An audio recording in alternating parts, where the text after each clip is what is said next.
ह्या सुट्टीत MSCIT मध्ये अनुभवा AI/ML च्या रंजक दुनियेचा सफर। MSCIT आंतरराष्ट्रीय दर्जेचा परिपूर्ण कम्प्युटर कोर्स। आजच MSCIT ला प्रवेश निश्चित करा।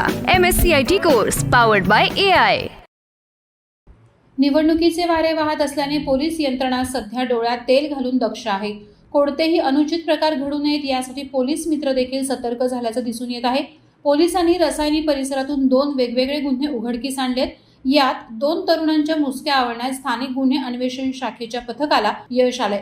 पोलिसांनी दाणफाटा येथे नाकाबंदी करून शिवनगर येथील तरुणाला विनापरवाना देशी बनावटीचं पिस्टल आणि राऊंड बाळगल्याप्रकरणी ताब्यात घेतलंय। तर दुसऱ्या घटनेत रसायनी वळणावर मोहोपाडा येथील तरुण गांजा विक्रीसाठी आला असताना सापळा लावून त्याच्या मुसक्या आवळल्या आहेत। शिवनगर मोहोपाडा येथील तरुणाकडे पिस्टल, शस्त्र आणि राऊंड असल्याची गोपनीय माहिती सहाय्यक पोलीस निरीक्षक संदीप पोमण आणि त्यांच्या पथकाला मिळाली।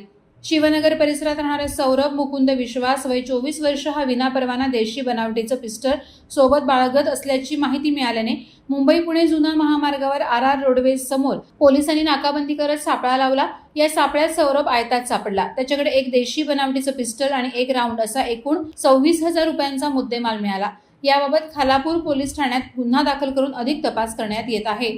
तर दुसऱ्या एका घटनेत रसायनी वळणावर सापळा लावून संशयित किरण माणिक जाधव वय 27 राहणार मोहोपाडा या ताब्यात घेऊन त्याची झडती घेतली असता त्याच्याकडे 2 किलो 300 ग्रॅम वजनाचा 23,000 रुपये किमतीचा गांजा सापडला। पोलिसांनी किरण जाधवच्या मुसक्या आवळल्या असून मोटरसायकलसह 68,000 रुपये किमतीचा मुद्देमाल जप्त केलाय। याबाबत रसायनी पोलीस ठाण्यात गुन्हा दाखल करण्यात आलाय। अधिक तपास रसायनी पोलीस ठाण्यामार्फत सुरू आहे। या प्रकरणी सहाय्यक पोलीस निरीक्षक Sandeep Poman, ASI Rajesh Patil, head constable Sandeep Patil, Rakesh Mhatre, Sudhir More, Yashwant Jemse यांनी यशस्वी कार्यवाही केली। वादळवारा लाईव्हसाठी राकेश खराडे, रसायनी। नवी मुंबई व रायगड जिल्ह्यातील ताज्या बातम्या आणि घडामोडींसाठी सबस्क्राईब करा वादळवारा लाईव्ह चॅनल आणि दाबा बेल आयकॉन।